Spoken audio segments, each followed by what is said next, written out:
Hello दोस्तों, मैं सोनेलाल अपने यूट्यूब चैनल कुंभ मेला प्रयागराज पर आप सभी का स्वागत करता हूं। आज हम इस वीडियो में बात करने वाले हैं कि प्रयागराज क्यों फेमस है, किसके किसके लिए प्रसिद्ध है प्रयागराज।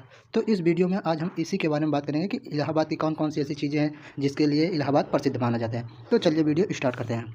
तो सबसे पहले आप लोगों को पता है कि इलाहाबाद में कुंभ मेले के नाम से सबसे ज़्यादा प्रसिद्ध है, क्योंकि यहाँ पर एक कुंभ मेला लगता है। तो पहले हम कुंभ मेले के बारे में बात कर लेते हैं। तो चलिए बता दूँ। अब कुंभ मेले की उत्पत्ति कैसे? कुंभ मेले की उत्पत्ति कुंभक शब्द से हुई, जो अमरता का प्रतीक है। कुंभ मेले की उत्पत्ति कुंभक से हुई है, जो अमरता का प्रतीक है।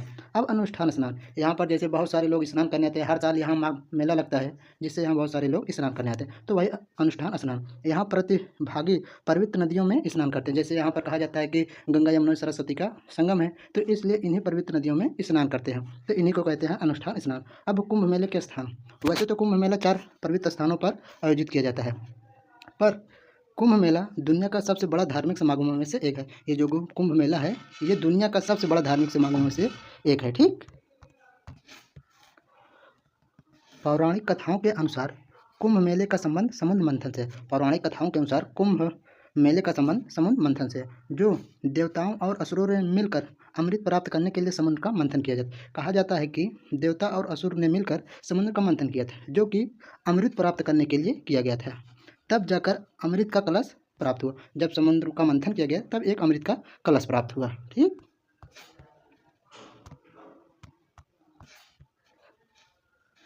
उस कलश से कुछ बूंदें पृथ्वी के 4 पवित्र स्थानों प्रयागराज, हरिद्वार, नासिक, उज्जैन में गिरी थी। जो कलश प्राप्त हुआ था, उससे कुछ बूंदें प्रयागराज, हरिद्वार, नासिक, उज्जैन में गिरी थी। यही कारण है कि सिर्फ इन्हीं दिव्य स्थानों पर कुंभ मेला लगता है।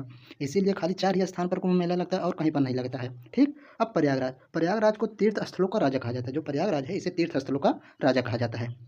यहीं पर पहला यज्ञ ब्रह्मा जी द्वारा किया गया था। प्रयागराज में जो पहला यज्ञ हुआ था, जिसके बाद कुंभ मेला स्टार्ट हुआ था, वो यज्ञ ब्रह्मा जी के द्वारा किया गया था। ठीक। अब कुंभ मेला 12 वर्षों में 4 बार मनाया जाता है। जो कुंभ मेला होता है, वो 12 वर्षों में 4 बार मनाया जाता है। वैसे तो प्रयागराज में हर साल माघ महीने में 1 या 2 महीने का मेला लगता है, पर कुंभ मेला 12 वर्षों में 4 बार। हरिद्वार और प्रयागराज, जो हरिद्वार है और प्रयागराज में अर्ध कुंभ हर 6 वर्ष में आयोजित किया जाता है। सिर्फ इन्हीं 2 स्थानों पर अर्ध कुंभ होता है। वैसे तो कुंभ मेला 4 स्थान पर लगता है, पर अर्ध कुंभ जो है वो हरिद्वार और प्रयागराज में 6 वर्ष के बाद लगता है। महाकुंभ मेला, अब जो महाकुंभ मेला होता है, वो 144 वर्ष के बाद लगता है।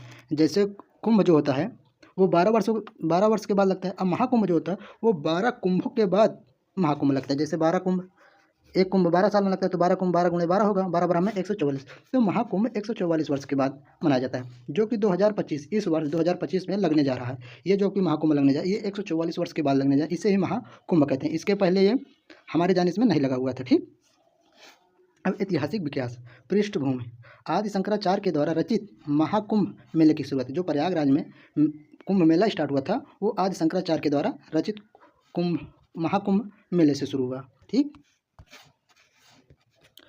अब इलाहाबाद में कुछ खबर आई है। जैसे इस बार महाकुंभ 2025 में लगने जा रहा है, तो कुछ खबर, जैसे 2025 में उत्तर प्रदेश में 2025 महाकुंभ मेले से पहले महाकुंभ क्षेत्र का नया जिला घोषित। इस बार 2025 में महाकुंभ लगने जा रहा है, इसलिए उत्तर प्रदेश सरकार द्वारा 2025 में महाकुंभ क्षेत्र नाम का एक नया जिला घोषित कर दिया। वैसे तो यहाँ प्रयागराज एक जिला था, पर प्रयागराज से अब एक अलग जिला महाकुंभ क्षेत्र के नाम से बनाया गया है। ठीक। जो कि यह केवल मेले तक ही रहेगा। मेले के बाद इसे फिर प्रयागराज में मिला दिया जाएगा। इस नए जिले में महाकुंभ के नाम से जाना जाएगा। यह उत्तर प्रदेश का 76वां जिला होगा। ये जैसे इसके पहले 75 जिला थे, तो ये नया बना तो 76 जिला हो गया। नए जिले में प्रयागराज जिले की 4 तहसील, प्रयागराज जिले की 4 तहसील और 67 गांव इसमें शामिल किया गया है। ये जो महाकुंभ क्षेत्र के नाम का जिला बना है, ये केवल मेले तक ही रहेगा। उसके बाद इसे फिर से प्रयागराज में मिला दिया जाएगा। ये था हमारे कुंभ मेले के बारे में थोड़ी जान। अब आगे बात करते हैं कि प्रयागराज में और क्या क्या चीज़ें फेमस हैं।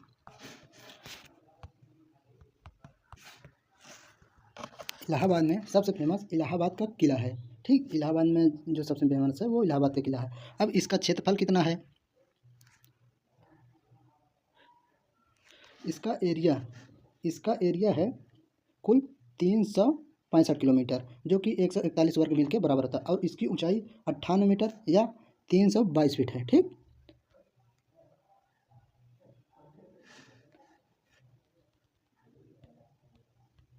अब प्रयागराज में संगम के निकट स्थित इस किले का निर्माण मुगल सम्राट अकबर ने 1853 में किया था। ये जो किले का निर्माण है वो मुगल सम्राट अशोक के द्वारा 1853 में करवाया गया था।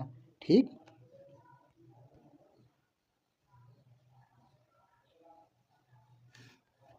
इसके निर्माण में कुल लागत 6,17,20,214 रुपये आई थी। ये जो इलाहाबाद किला है इसका निर्माण करने में 6,17,20,214 रुपये आई थी। ठीक, अब निर्माण का उद्देश्य क्या था? अकबर ने इस किले का निर्माण मुगलों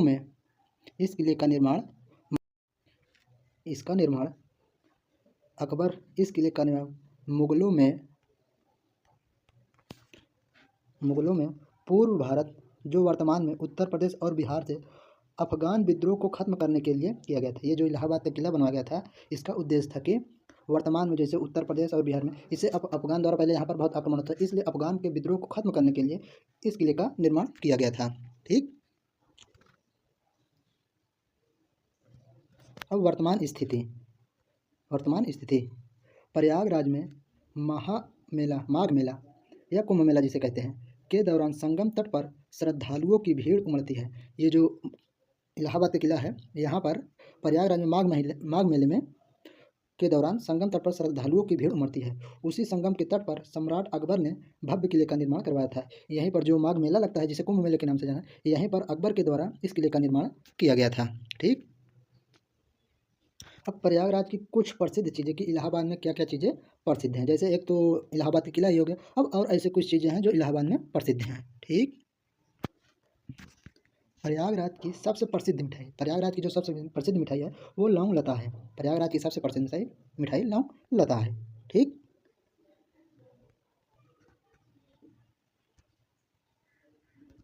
अब प्रयागराज की भाषा प्रयागराज में सॉरी थोड़ा गड़बड़ हो गई। प्रयागराज में कौन सी भाषा? तो प्रयागराज में अवधी भाषा बोली जाती है। ठीक, अब इलाहाबाद का प्रसिद्ध फल अमरूद है। यहाँ का सबसे फेमस फल जो है वो अमरूद है, जो कि यहाँ पर आपको दिखाया गया है। ठीक, प्रयागराज का सबसे बड़ा मंदिर हनुमान जी का मंदिर है। जो प्रयागराज में सबसे बड़ा मंदिर है वो हनुमान जी का है।